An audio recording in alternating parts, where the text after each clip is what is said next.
Hey y'all, welcome back to my channel. My name is Jennifer, but you can call me Jen, and welcome to The Genuine Life. This channel is all about my life and just everything that I just be going through, and every now and then I come on here and share a few tidbits about lessons that I've learned or anything that could help you live your most genuine life.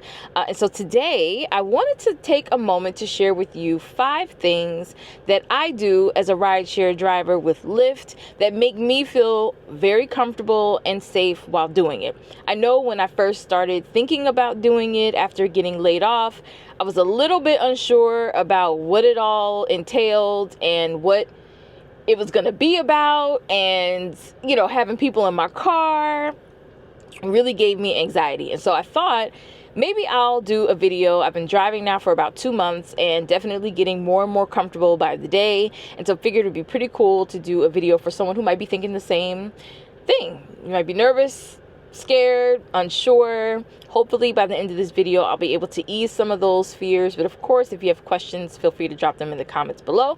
But I did take some notes here so I stay on track and don't forget, so we'll just jump right in.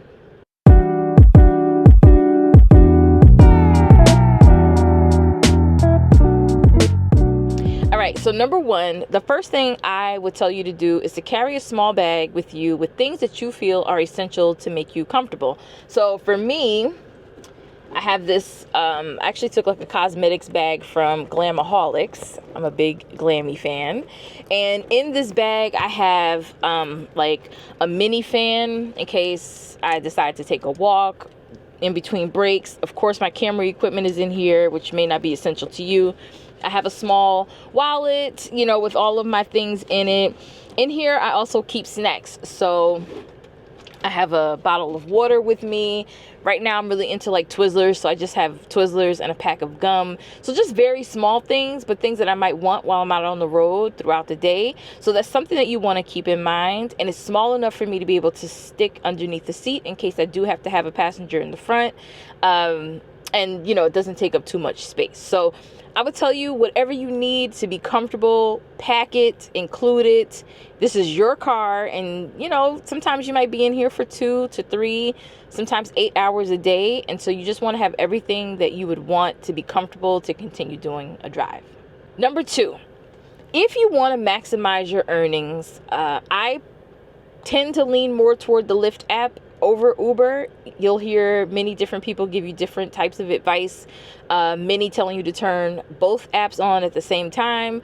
I can't have all these things dinging in my car, so I just pick one app, and it tends to be Lyft because that's the one I'm most comfortable with. But you want to make sure that you're driving during bonus hours and turbo hours. So as you'll see, I'll kind of slip a video here. Right now in Atlanta, you can earn $8 on top of every ride that you take during a certain amount of time. On top of that, they're also running a 10% turbo power hour is what I call it. And so on top of the $8 ride, you'll also get 10% on top of that ride. So a ride that could normally be $4 can end up being closer to $8 or $10. And then on top of that, if you get a tip, you get to keep that as well. So those are the times that I usually hop in my car because it makes more sense to me. I have the opportunity to earn more money during this time. And usually the traffic is around these power hours. Traffic is not as heavy, and you can get more rides in as well. So take advantage of those turbo, I call them power hours, but the turbo times, you can definitely earn more money. And this is also the time that you'll want to use the filter setting in the app.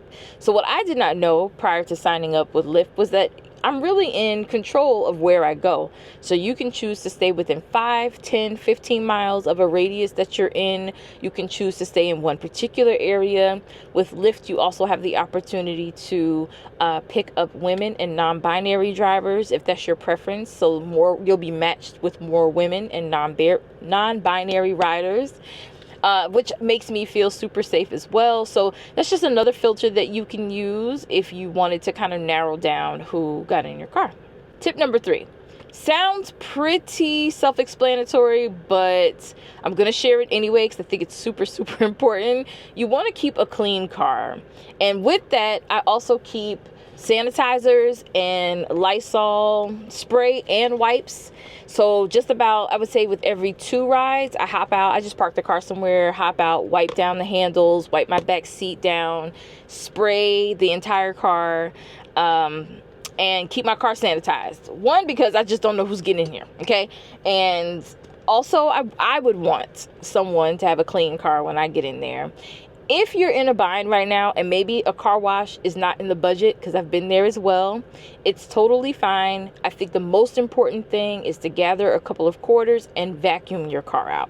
At times, like if it's like my car is a dark colored car, so for the most part, I can get away with not washing it for a few days, but it's the back seat where people are stepping in and out of the car where you really want to make sure that you're vacuuming and getting like the dirt and the leaves up. It just offers a better presentation for your riders. And so the other thing I would also throw in there as well is a fragrance spray, okay? I'm going to show you the one I really love. It's from Bath and Body Works. It's their Fresh Cotton one. This is no shade to anybody, okay? But I was very shocked at how many people got in my car and did not smell fresh, okay?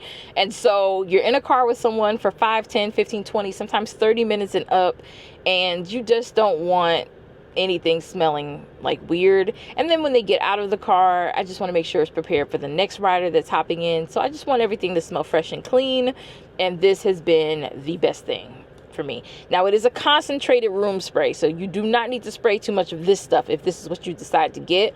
But obviously Febreze works fine. Just anything that can help eliminate any smells that you might run into while you're doing your rideshare. Next up is a phone holder. So I know a lot of people are like, okay, duh, like I'm not going to hold my phone while I'm driving, but I would highly suggest grabbing a phone holder that clips into the vent. I find that they don't move. They're more secure. I have gone through maybe 4 different phone holders. Many of them were the kind that was an adhesive that would stick to the top of my dash. But the problem with that was, obviously I live in a very, very hot state, and so if my car sat out for too long, my phone was flopping over, it was falling. So I will link the one that I use. It is excellent, mainly because I use a pop socket. So it's the pop socket one. And when I tell you, this is the best phone holder I've ever had, ever. It is so secure. My phone does not move, and it pops right into the air vent. And it's in a way, in an area where I can see it. It's perfect. So if you don't have one, you're absolutely going to need a phone holder as well. A lot of people with rideshare will tell you to also grab a dash cam. Now, that is definitely something that is on my list. I personally do not have one yet. I wanted a good one, and they're a little pricey. I mean, you can get one for, I think, like $50 or $60, but I kind of wanted a good one, right? And so I'm working towards that now, but I wanted to put that on the list in case that is something that you can afford to get or something that you're interested in. I would definitely get a dash cam because it can record both inside of the car and outside. And when you sign up, you're actually able to indicate in the app if your car has a camera. That way, when your customer gets in, they'll already be aware that they're being recorded, so you don't even have to have a conversation with them about it. It's already known. Okay? Number 5, dress comfortably. When I first started doing this, in my mind, I kept thinking I needed to wear not a suit, but I look at who's picking me up, right? So if you look kind of off, I'm going to think we're not going to get to where I need to be. I think that deep, okay? That is not necessarily true. 98% of the time, they're not even going to see what you're having on. So I usually wear a t-shirt, I have leggings, and I drive in slippers because, I'm sitting most of the time and I just like to be comfortable. So I will have on a pair of slippers to keep my feet comfortable and cushy while I'm driving, but do whatever you feel is best. I know some Uber and Lyft drivers like to wear like business casual outfits. I know some who have on sweatpants and a t-shirt. I think as long as you look presentable, then that does help increase tips sometimes. And so you want to just make sure that you're comfortable, because you're the one that's transporting people back and forth throughout your local town. So I think it's super important to just note that being presentable but comfortable in whatever makes you feel your best is the best route to go. And I shared that because I had joined a few groups prior to signing up, just to learn more about the rideshare community and like what people do. And there was a lot of different opinions on there. And this actually leads me to my very last point to you, and that is to do whatever feels best for you. Okay? If you're anything like me, you've probably joined a few Facebook groups, and they can be a little negative, very scary, very opinionated, and it was to the point where I just felt like it was an overload of information. And I just want to leave you with, you have to do whatever is best for you in this season of your life. You're going to hear people tell you, oh, don't take certain number of rides, don't do these challenges, oh, back in the day we used to earn so much more money. Or you're going to hear things like, I would never take a ride like that. Okay, that's you. Okay, but when you have a light bill due, you're gonna take whatever you can. And so one thing that I would tell you to keep in mind is to pay more attention to your hours and how you can have an hourly goal, right? So for me, I like to at least make anywhere from $30 to $40 an hour while I'm out here. Now, that's not always possible, but that means for every 15-minute ride, I tend to want to be anywhere from a $10 to $15 ride per 15 minutes, or maybe every 30 minutes, right? So if a $15 ride comes through and the total trip time is going to take me 30 minutes, and I'm doing good. And then maybe the second ride comes through and it's another $15 ride.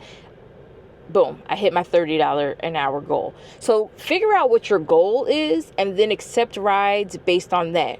But if you have a bill due, every ride counts.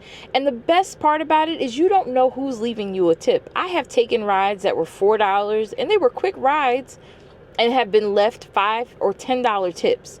And so you just want to make sure and remember that customer service totally goes a long way.